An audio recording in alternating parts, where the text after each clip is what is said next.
জিকির ঘরে চালু করেন, তেলাওয়াত ঘরে চালু করেন, শয়তান থাকবে না, শয়তান থাকবে না। এই ট্রান্সজেন্ডার, এই বিকৃত মনা আপনার সন্তান হবে না। সন্তানদের জিকির শিখান, সন্তানদের তেলাওয়াত শিখান।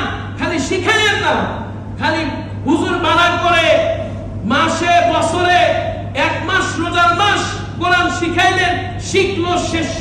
আমাদের সন্তানেরা কোরআন শিখে 10 বছর পরে আবার কোরআন ভুলে যায়। আছে না নাই? কথা বলেন, আছে না নাই? মেরে দোস্ত, কোরআন শুধু শিখা না, কোরআন শিখে তেলাওয়াত করা, কোরআন শিখে তেলাওয়াত করা। আজকে তেলাওয়াত নাই, এজন্য আপনার সন্তান দেখবেন যে রাত 12টার পরে আর ঘরে নাই। ঠিক কিনা? রাত 12টার পরে ঘরে নাই, ক্লাবে গিয়ে নেশার মধ্যে আসক্ত হয়ে পড়ে থাকবে।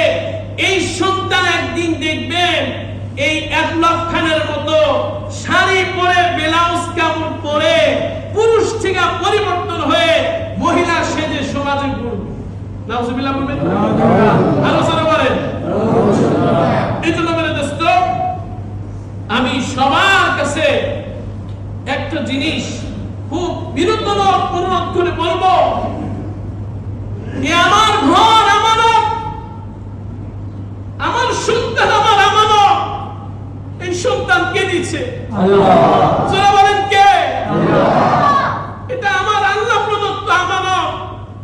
কিয়ামতের দিন সন্তান সম্পর্কে জিজ্ঞাসা করা হবে। সম্পদ আমার আমানত, সবকিছু আমানত। এই আমানতকে ঠিক রেখে আল্লাহর জন্য করি, তাহলে আমাদের সমাজটা জান্নাত হবে। এছাড়া যদি জিকরুল্লাহ, তেলাওয়াত বন্ধ হয়ে যায়, মেরে দোস্ত, ওই ঘরে শয়তানে বাসা বাঁধবে, ওই ঘরে দাজ্জালের ফিতনা ঢুকবে। কেমনে ঢুকবে মেরে দোস্ত? আজকে ঘরে ঘরে শুধু গান, শুধু পর্নোগ্রাফি, শুধু নাটক, সিনেমা, পুরো সমাজটা ঘরটারে জাহান্নাম বানাই ফেলছে। আমার দোস্ত, আমি একটা জিনিস দেখছি, শুনছি, জানেন? আজকে ইহুদি খ্রিস্টানরা গানের ভিতরে এটাকে কি বলে, ম্যাজিক বলে, জাদু, সেহের, গানের ভিতরে সেহের ঢুকে গেছে, বান্দার ভিতরে সেহের ঢুকে গেছে।